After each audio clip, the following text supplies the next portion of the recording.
Ассалаумағалейкум достар. Көптің сұрауы бойынша бүгін қол күрес столда верхтің тренировкасын жасаймыз, техникасын жасаймыз. Полный верхта, верх на верх қалай күресу керек, бицепске қарсы қалай күресу керек, трицепске қарсы қалай күресу керек, барлығын жазатын, көрсететін боламын. Сіздер видеоны бастамас бұрын каналға лайк басып, подписаться етіп, комментарий жазып кетіңіздер. Күреспес бұрын міндетті түрде столда жақсылап қолды қыздыру керек. Травма алмау үшін, басқа қылмау үшін міндетті түрде біраз қолды қыздыру керек.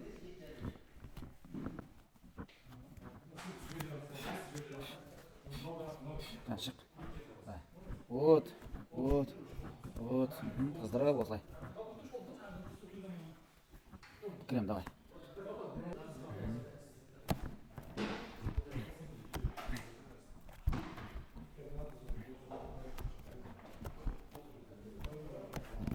Давай, енді крем. Опа. Айландыр до конца. Опа, саусақ жіберме. Вот, давай. Вот, молодец. Вот, молодец. Айландырып шықты, до конца айландырып шық. Қолды қатты бүйтіп ұстама. Осылайша. Вот, молодец. Вот, молодец, жақсы. Қол күрестердің алдында бірінші келіп аяқты қою керек. Бірінші аяқты қойылады. Көрдің бе? Осылай аяқ қойылады. Аяқ қойылғаннан кейін барып, уже верх на верх стойкаға тұрады. Айқын жақындатып жүре береді.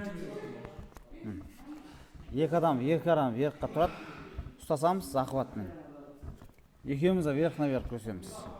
Давай. Go. Опа. Енді бұл жерде верх на верх күрескен кезде қарсыластың бірінші мынау отведениесін сындыру керек болады. Мына сүйекпен жұмыс істейміз. Қара, мысалы жақындатып тұрсың ғой. Мысалы екеуміз мен қарсыласпен күресетін кезде бұл верхқа тартады. Мен бірінші отведениесін сындыру керек жасаймын былайына. Go. Отведениесін сындырып, ашып басам. Міндетті түрде бұл. Егер күш көп болса, мысалы, отатын болсаң қарсыласта, сразу ұрып тастауға болады. Егер уже спорный болып тұра ма, ол жерде уже екінші номерде жұмыс істеп, қарсыласты тоқтатып алу керек. Бұл жерде боковой движение өте жақсы жұмыс істеу керек. Мысалы, қара, да. Мына жақты сүр. Мысалы, қара. Бұл верхқа тартады, мен екінші номерде жұмыс істеймін. Go. Ашып басам осылайнан. Екінші номерде жұмыс істеген кезде мен былайнан тосып алуым керек мен қарсыласты. Жіпте де сөйтіп көрсету керек.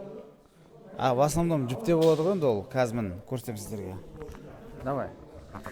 Тостым. Тосқаннан кейін бар бітіп шығарып басамыз ол қарсыласта. Ал енді мен тартам, бұл екінші номерде жұмыс істейді. Тосып ал да, баспайсың, хорошо? Go. Вот мен. Вот солай. Тағы да. Вот, осылай. Жіппен күресейік, жіпте. Екеуміз де верх на верх күресеміз қазір. Жіпке. Жіпті білет көбісі. Қандай кезде байланады? Срип болған жағдайда. Енді бұл жерде уже екінші номерде жұмыс істейміз. Екінші номер. Мен екінші номерде жұмыс істеймін, қарсыласым бірінші номерде жұмыс істейді. Go. Шығарып, үстіп басамыз мен. Тағы да. Мен бұл жерде екінші номерде жұмыс істегенде отведениені тосам да боковой жұмыс істеймін. Боковой. Бейт шықпайым. Егер мен бұлай шығатын болсам, сен де жұмыс істе менде. Go. Отведениені сынады. Уже бұлай орамай қаласың. Ары қарай басып кетеді. Сондықтан мен боковоймен отведениемен жұмыс істеймін бұлайнан. Давай. Go. Опа. Қара, ұрған кезде мен уже ұстап тұрмын. Ұрған кезде сынады кесті. Ұрып көр. Вот кесті сынады. Вот. Сосын мен бұлай басам. Мысалы, кейбір адамдардың саусағы қысқа болады. Саусағы қысқалар бұлайнан да күрессе болады. Но верховиктерге желательно бұлай күрескен. Саусақты бұлай ұстаған дұрыс болады. Саусақты бұлай ұстаған. Саусақ қысқа болып жатса, бұлай да күреседі кейбір адамдар. Go. Осылайнан. Бірақ верховиктерді редко олай күресетіндері. Прямой эфир қосып қойдың ба? Прямой эфир ма? Бұл жерде верховиктерге самый главный дейтін ең бірінші күрескенде саусақтың күші мықты болу керек и отведение. Верх на верх күрескенде де главный центрде бермеу керек, центрде. Мына жағың бицепсің, басқаң бәрі мықты болғанымен, бірақ мына жерден беріп қоятын болсаң, ол бәрі күшің пайдалана алмайсың. Мысалы, мен мына жағы мықты болғанмен, мына жақты бергеннен кейін қиналып қаламын. Қазір көрейік, мысалы, сен 2 номерде жұмыс істе, мен 1 номерде. Го. Вот. Мына уже қиын болады бұл. Вот қиын. Уже пайдалана алмайсың күшіңді мына жерде. Мысалы, қарсылас бицепске күреседі. Мысалы, бицепске бас, осылай күреседі. Ал енді мен верховикпін. Бицепстерге күресу үшін бірінші мақсат бізде былай жеңуден бұрын саусағын кистін ашу бізге. Саусақ кисті ашу, мысалы. Го. Саусақ кисті ашу. Содан кейін барып асықпай, асын жылжытып, бүйтіп, болмаса былай иықпен басуға болады. Көбісінің қателігі, көп спортшылардың қателігі, мықты бицепске күресетін адамға боковойынан жұмыс жасайды. Боковой, ол боковой вообще дұрыс емес. Енді мықтылар болса болады, ошибкасы білінбейді. Ал мысалы қара, бұл қарсылас бицепске күреседі, ал мен верхқа ашпай былайынан ұрам. Мысалы, го, ұсталып қалады. Ұсталып қалған кейін осылай ұрады. Сен кіріп та ұста. Қара мен боковой, сразу боковой ұрам, верх ашпай. Вот осылай ұрады. Сондықтан бицепске кіретін адамды міндетті түрде ол жерде чувствовать ету керек. Екеуін жақсылап чувствовать ету керек. Барлық нагрузканы саусаққа түсіру керек. Саусақ сосын кист. Мысалы, го. Опа. Ашамыз. Осылай ашамыз. Перехват жасаймыз. Ашамыз. Жылжытамыз. Ашып, асықпай басамыз осылайнан. Күрескен кезде былай. Сен кір. Го. Осылай тұрып, былайнан тартудың қажет жоқ.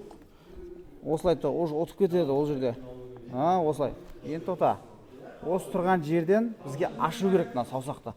Жатып, бітіп, тарту керек бізге.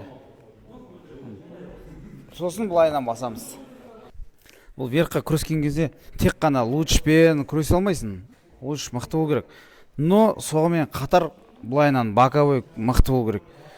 Хоть қандай техникамен күрессең де боковой движение мықты болу керек мынандай. Бицепс болсын, верх болсын, трицепс болсын. Мысалы, ол боковой қандай кезде сезіледі. Мысалы, екеуміз верхқа шығамыз, ұстасып та, го. Ұстасып тұрмыз. Боковой движениесі мықты адам осы жерде бит ұрып кетеді. Боковой движениең жоқ болса, мысалы, тарт, бит ұрған кезде бит сына бересің кистің. Боковойың жоқ, кистің сына береді. Боковой движениең мықты болған кезде го, ұрат, те ұрып кете бересің боковой. Қол күресте самый главный мықты болу керек зат ол боковой движение. Кистіңмен тонна көтерсең де, бицепске тонна көтерсең де, боковой движениең сенде вообще жоқ болса, сен мықты қол күресші болмайды сенен. Боковой движениені былайнан боковойдан тартамыз, сонымен күшейеді. Бірақ ауыр тартып қоймау керек. Жай салмақ қосу керек. Бірден қатты тартып қоятын болса, мына жерде травма болады көбісінде. Именно мына жерде.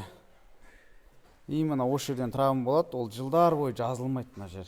Сонымен ұстассаң болды, қол ауыра беретін болады. Сондықтан боковой движениені, самый главный боковой блокты мықты қылу керек дайындап. Және қол күрескенде, залда күрескенде, ол жарыс емес залда. Залда күрескенде техника отрабатывать ету керек. Мысалы, шығатын бар, кіретін бар. Мысалы, мына қарсылас крема. Мысалы, мен мақсатым бұл жерде кистін ашу. Сондықтан мен залда жеңіп тастау міндетім емес, ол жарыста жеңіп тастаймыз. А залда мен мақсатым кистін ашу. Бұған баста дейміз, мысалы, жарыста да ойықтап қаласың, басқа қаластарда го, баста гуф, ұрат, жайлап, ашып, дайындау керек қолдың бәрін былайнан. От тастау емес. Сонда ғана техника отрабатывать етіледі. Ол техниканы отрабатывать етіп, жақсылап дайындап шықпасаң жарысқа, ол жарыста жасай алмайсың. Бізде трицепске қарсы күрескенде міндетті түрде бізде трицепстерге никогда бүйтіп айландырып шықпаймыз. Ол трицепстер енді айландырып отсаң, былайынан ұрып жібереді. Енді қара айландырайын деп отмын, осылайынан ұрып тастайды трицепстер. И трицепшіктердің старты мықтырақ болады, чем басқаға қарағанда. Себебі оңай мына жерден тұрып былайынан ұру. Енді бізге трицепшіктерге қалай көрсеміз, трицепшіктерге былайынан ашпаймыз, сондықтан боковой движениемен. Ол трицепшіктер былайынан жұмыс жасағандықтан бізге мына иықты трицепсті қосқызбаймыз, мына қолды былайынан алып кету керек бізге. Сондықтан трицепске кірейін деп жатырмын, міне осылайынан жұмыс істейміз біз. Ашпаймыз никогда трицепшіктер. Ол трицепшіктерді ашқан кезде жіпке оралып алады да, былайынан басады. Мысалы, кистің сынсасыңдар, осылайынан. Бұны көтеру деген ол өте қиын нәрсе. Трицепшіктер бүкіл салмағымен, бүкіл иықпен басқаннан кейін, ол уже, тем более олар солай күресіп отработанный болғаннан кейін қолдар талмайды. Бізге бұны көтеру қиын болады. Иық травма алып қалады бұл жерде ше. Самый главный иық травма болады. Оны күрес жүргендер өздері біледі, жарыстарда осылай күресіп, былайынан күрескен иық травма болады. Сондықтан трицепшіктерді ашудың қажеті жоқ. Сондықтан трицепшіктер мысалы кіріп атама боковой движениемен қойып тұрамын, осылайынан жұмыс істеу керек. Главный трицепсін қосқызбау керек. Мысалы мен қазір тартам трицепсін. Мына жерде тұр, уже трицепс қосып көр, трицепс қосылмайды бұл жерде ше. Сондықтан бұл жерде боковой движениемен жұмыс істейміз былайынан. Екеуі. Бұл жерде енді екінші номерде жұмыс істеу керек. Былайынан емес, бүйтіп жұмыс істеу керек. Түсіндіңдер ғой, қан, көресіңдер. Сен бірінші номерде жұмыста, сен екінші номерде жұмыс істейсің.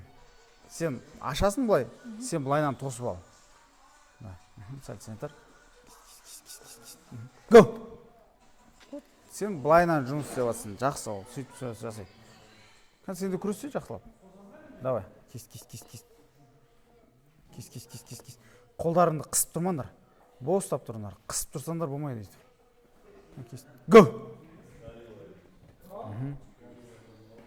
Былай қарай жұмыс істейсің.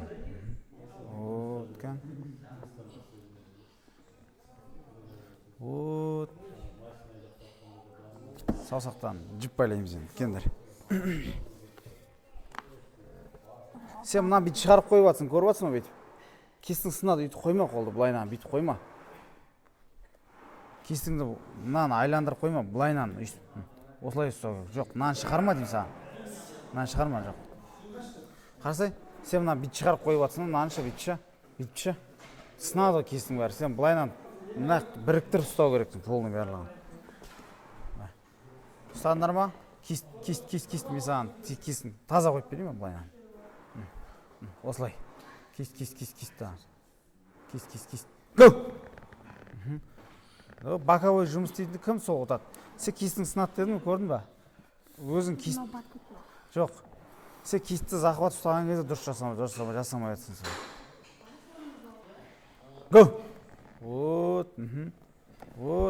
Тота, енді осын мұнаны көтеріп ашып беру керексің.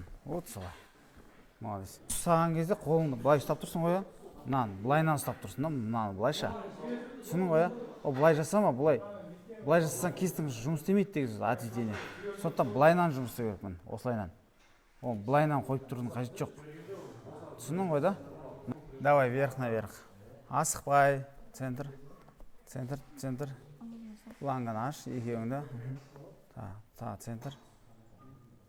Мынан былайынан сындырып тұрма жаңағыдай. Мынанышы, былайынан жоқ. Олай қойма никогда. Мынаны шығарып қойма. Түсінің ғой, ол 100% ұтыласың ода. Давай. Ready? Go! Олай емес. Дұрыс күресіп атсың ғой, былайынан ұрмада, мынаны шығар да бірінші. Түсінің ғой. Давай. Центр. Go! Енді қара.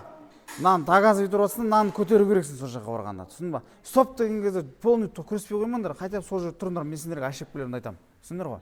Давай. Go! Қара, көрдің ба? Сен мынамен бастадың кистіңді. Сендер әбден соған үйреніп қалғансың сен. Кисті никогда былайынан күреспе. Мынаны шығарып күреспе жіпте. Таза былай қой болды. Түсінің ғой? Мынаны былайынан шығарма никогда. Давай. Go! Мына жермен кім жұмыс істейді, сол ұтады бұл жерде. О, енді да, вот ашып бар. Естерінде болсын. мына центрде тұрып ұстасқан кезде мына екі мынауша айқын түсіріп жатсың ба? Мына жермен кім жұмыс істейді, сол ұтады. И боковой движение кім дұрыс пайдаланады, ұтады. Түсіндіңдер ғой? Самый главный мынаны жұмыс ету керек. Осы шығу керек жоғары. Түсіндіңдер ма? Давай, тағы бір рет. Go! Вот мін. Көрдің ба? Енді боковой ұрма, енді осыны бақ қарай аш. Жоқ. Мынаны бүйтіп тарт. Давай, тағы да. Go! Асын тарт. Вот, молодец. Сен бір шумыр, сен екі шумыр жұмыс ашқан. Сен тос, Ислам. До конца қара. Бұлай кетіп бартқан жағдайдың өзі до конца тосып барып ұстау керек. Go! Вот. Вот, асықпай. Тоқтат. Сразу ұр жүрмесе бұлайнан. Сен бұлайнан ұстайды ол. Бұлайнан ұр жүрме. Бүйтіп апардың қоя, уже мұнаны бітіп, мұнаны ашу керексің сен. Саусағын ашу керексің. Давай. Go! Бір-екі рет тартасың. Аха. Жоқ, енді көтер анан. Аха. Енді тота. Мынаны ашасың енді. Вот, мына. Вот. Молодец. Вот солай істеу керек. Енді тоқта. Сен кіресің, сен шығасың. Давай. Go. Вот, молодец. Давай. Go. Вот, молодец. Молодец. Жақсылап іліп ал. Сен мына кестерің жақсы жұмыс ете алмайатсың. Мынандайды қоймайатсың. Давай. Go. Енді сен кіріш болған. Сәл центр. Go. Давай. Go. Кіргенде дұрыс кірмей жатсыңдар ғой екеуіңде. Давай. Go. Вот, жақсы, давай. Тағы да. Тек қана бүгін кіруді үйретпейміз. Тек шығуды үйретеміз. Сондықтан кіруді былай кір деп неғылмаймыз. Давай. Go. Вот, та-та-та-та. Сразу боковой ұрма. Осы ұстадың қоя, мұнан аш бері қарай. Вот, аштың до конца. Бірақ саусақты бұлайнан жібермеді, бұлайнан жібересің. Давай. Go. Вот, ашасың. Тоқақ перехват жаса, ұстадың, енді ары қарай жұмыс істейсің. Вот, молодец. Давай, тағы да. Go. Ұстадың. Вот, аштың. Вот, молодец. Трицепске қарсы күресесің. Верховексің ғой сен, дұрыс па? Трицепске қарсы. Бицепске күресетіндерді боковой никогда ұрмаңдар. Түсіндіңдер ғой, жаңа көрсеттім ғой да. Боковойнан ұрмаңдар. Саусағын ашу керек. Білесің ғой сен.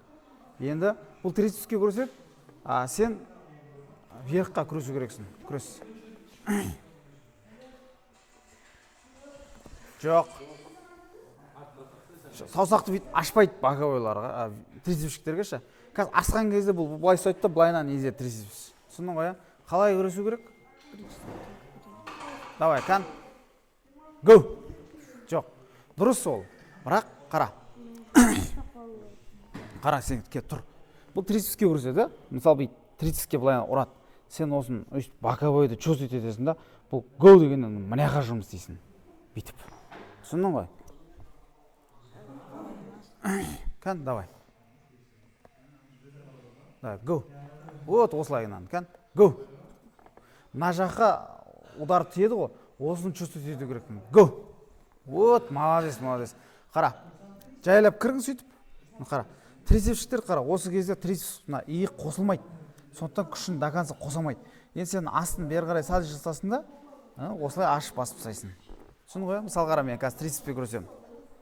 Қара, мысалы мен бицепске күресем да, қара. Бицепске, трицепс емес, қара. Go. Вот, мін ашасың. Вот, көрдің ба? Давай. Вот, жоқ. Уже сен ұстап тұрмын ғой мен ше? Ұстап тұрмын, тоқта. Ұстап тұрмын ғой. Перехват жасада, мына қарай до конца аш саусақты.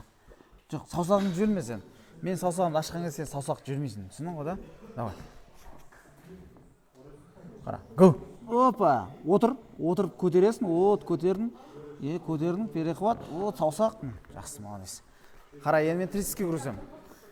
Трицепшіктерге былайнан ашпайсың. Түсіндің ғой, мысалы сен ашып көр, мен трицепске күресем де, сен ашып бақ қарай. Көрдің ба? Go. Вот, верховиктер үй басты, трицепщиктер. Go. Бүйтіп ұстағанның өзінде трицепщиктер былайынан басады, былайынан. Өйткені олардың трицепсі соған дайын. Олар соған мықты келеді. Ал енді трицепщиктерді мына жерден қосқызбау керек, мына центрден ше. Соның ғой, сразу мынаны былайынан тосып ары қарай. Мына жерден главный мына центрден ашып алу керексің былай қарай. Саған мен трицепске көрсем. Опа, вот молодец. Осы жерде тұр ары қарай ашып берсең де болады. Go. Опа, вот молодец. Өте жақсы. До конца ашсаң да болады, бірақ олар бит весить етеді да. Оларда самый главный қолдарым бар емес па? Осылай тұрған күйі басу керек та, мүмкіндік болса. И сәл былайынан ше. А былайынан емес та. Түсіндің ғой да? Давай. Қатты қолды, қатты бит ұстама. Осылай ұстай берді. Средний. Егер бит ұстайтын болсаң, қатты қолды. Осы тұрған күйінде мін былайынан ұрып тастайды. Түсіндің ғой, вот осылай ұста. Бірақ мына боковойды тірейсің. Тақайсың осыны. Қатты тақа дегенде бүйтіп күш қойып тұрма, бірақ осыны чувствовать етіп тұрасың да, сезіп тұрып ұрасың. Түсіндің ғой? Тоқта. Қара мен трицепске көрсем. Оп, қарам. Опа, вот мін. Көрдің бе, кән? Молодец. Сөйтіп жұмыс істейсің. Ке, сен.